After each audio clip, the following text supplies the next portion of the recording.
اخر حاجه احنا القانون بيدينا الحق ان احنا نعمل اضراب سلمي. اللجنه النقابيه طلبت لما خلاص استنفذت كل الامور، كل الطرق الشرعيه وما جابتش نتيجه، فابلغت باضراب سلمي. ده قانون، ده القانون اللي بيقول اللي بينظم العلاقه بين العمال وصاحب العمل، بشرط ان احنا نختاره ونختار الجهه الاداريه اللي هي الممثله في وزاره القوى العامله قبل قيام الاضراب ب10 ايام. تم هذا الاختار، المفروض يجي يقول لك طب انت هتعمل اضراب ليه، ونقعد نتفاوض ونفض المشكله. ما جاش. وبالتالي ما كانش فيه مفر من الإضراب في 31. أنت هنا في هذه الحالة أنت كلجنة نقابية وقفت مع الإضراب. أنا كنقابة عامة وقفت مع الإضراب. مني اللجنة النقابية عايزين نعمل إضراب. إحنا مقتنعين بأحقيتهم وباستنفاذ كافة، وفقنا. القانون بيقول بثلثي أعضاء مجلس إدارة النقابة العامة، موافق مجلس إدارة النقابة العامة بالإجماع. الإضراب من 31/5 حتى اليوم،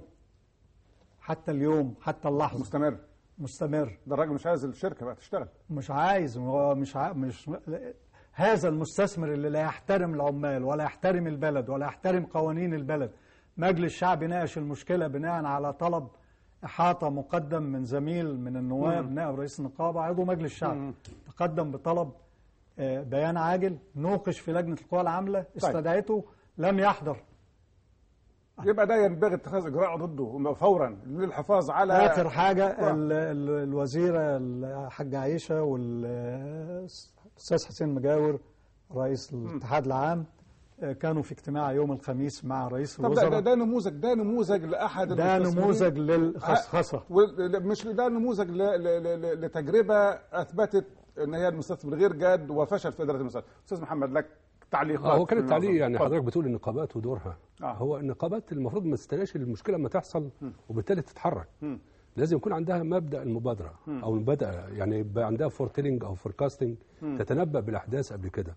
على سبيل المثال الموضوع اللي اتكلمنا عليه اللي هو موضوع زياده الاسعار الطاقه، النقابه العامه الهندسيه بكامل طقمها طلعت 4 أيام للشركات الكبيره اللي هي الالومنيا، الحديد والصلب، السبائك الحديديه في ادفو، وناقشت مع المسؤولين على ارض الواقع وشافت واستمعت للعمال وشافت المشاكل اللي هي بتاثر. فلازم النقابات تتحرك في مواقع العمل بحيث ان هي تقدر تشوف الحلول للمشاكل الموجوده. طبعا دي الحته الثانيه اللي هي بتاعت النقابات، يعني دورها تفاوضي. الدور انا بتحكم بالقانون 35/76.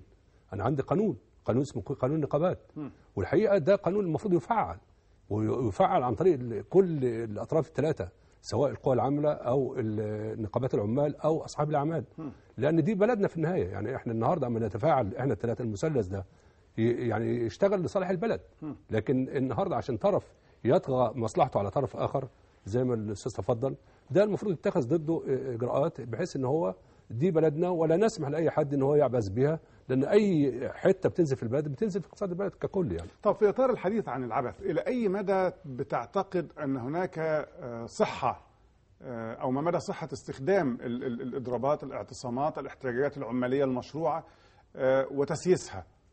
وكيف يمكن الحرص على او حمايه الاحتجاج العمالي يظل احتجاج عمالي، الاضراب العمالي يظل اضراب عمالي؟ انت تقديرك كيف تعالج تقييمك لما كيفيه معالجتها والتعامل معها اعلاميا وسياسيا؟ والله هو اعلاميا المفروض وسياسيا المفروض اصلا اما نستشعر ان في مشكله في مكان ما ننتظرش بقى ان العمال تصعد الموقف.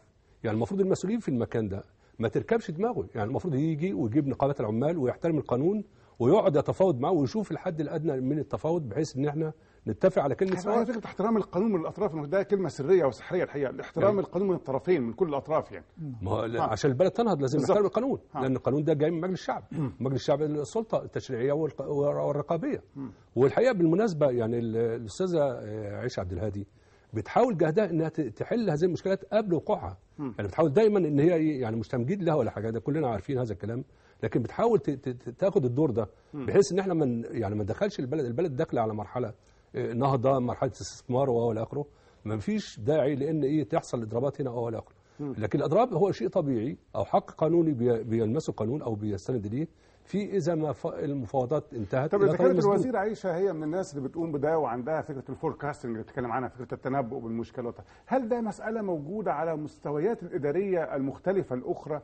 وهل هي موجوده ايضا على مستوى الاتحادات والنقابات العماليه الخطوط الاخرى، ولا هي مساله محتاجه لسه اعاده نظر فيها؟ لا، هي الحقيقه حاجه شخصيه، يعني دي هبه من الله، يعني هبه القياده. انا بتكلم على المستويات الاخرى. المستويات الاخرى في ناس ما يعني بتقدرش المسؤوليه، وبالتالي بتطنش مشاكل العمال، وبالتالي يعني هي مش عارفه ان ده له مردود في المجتمع. يعني النهارده انا لما اسارع او ابادر بحل مشكله، وبس المشكله في نقطه برضه لاخواننا العمال، مش معنى ان انا دخلت او عندي مطلب ان هحله في اللحظه دي، في لازم ادي فتره معينه للتفاوض، يعني في مشاكل في كل حته فيها مشاكل، لكن مش معنى ان انا يعني عندي مشكله ان انا وبعدين في اقسم مشاكل زي مثلا بالاستاتكس، ان في مشكله نمره 1 نمره 2 نمره 3 نمره 4، ما اخش في المشاهدات الصغيره. في مشاكل العمال ساعات بيصيرها في مشاكل صغيره بعيد كل البعد عن المشاكل الكبيره اللي هي بتفكر انه الوضع المستقبلي للشركه او ان الشركه تستمر الى حد ما او لاطول فتره ممكنه. فالنهارده احنا بنقول انه المشاكل الكبيره لازم يستشعر بها القائمين المديرين، لانه من مصلحه صاحب العمل انه ما يكونش عنده مشاكل. وهنا بنرجع للنقطه اللي اتكلمت فيها على فكره الاداره، مشكله الاداره سواء على مستوى القطاع العام او القطاع الخاص، مساله الاداره وكيف يمكن ادارتها. طب هنا برجع لك السؤال مره ثانيه استاذ صلاح فيما يتعلق بمساله الاستخدام السياسي والاعلامي، خلينا نسميها، للتحركات العمال، لاحتجاجات العمال، للمطالبه لاعتراضاتهم.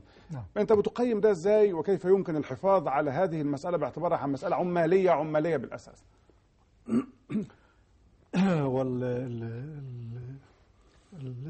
الاعتصامات والاضرابات اللي بتتم يعني رد فعل طبيعي صحيح لتعسف الاداره. العمال ما بتقومش كده في يوم في لحظه تعمل اضراب الا بعد ما بتحس انها معلش اسف التعبير يعني وشه في الحيط.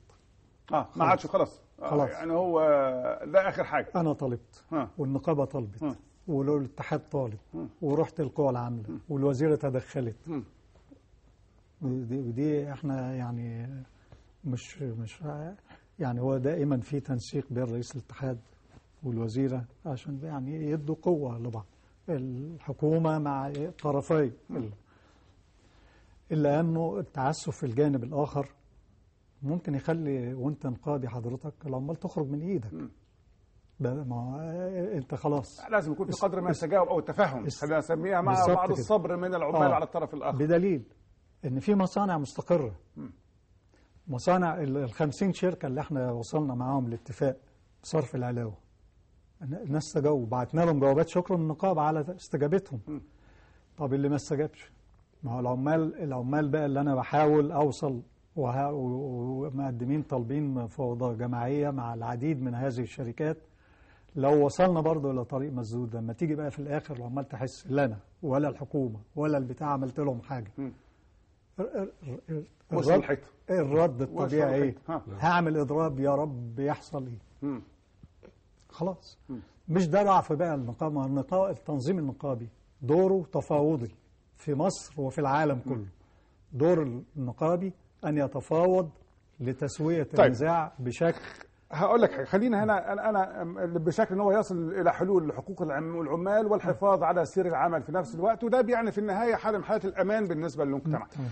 احنا دلوقتي عندنا ضيق جدا. مره ثانيه الموضوع هو موضوع كبير، موضوع مش صغير يعني ولا يكفي. احنا بس النهارده بنفتح بعض النقاط اللي هي فاحنا بندعو لان تكون يعني حوارات مستمره حول كل هذه القضايا. احنا بدانا هذا الموضوع وبنتمنى ان نستمر فيه بالقضايا الاخرى، ولكن في الوقت المتبقي عندي قضيتين عايز اتناولهم بشكل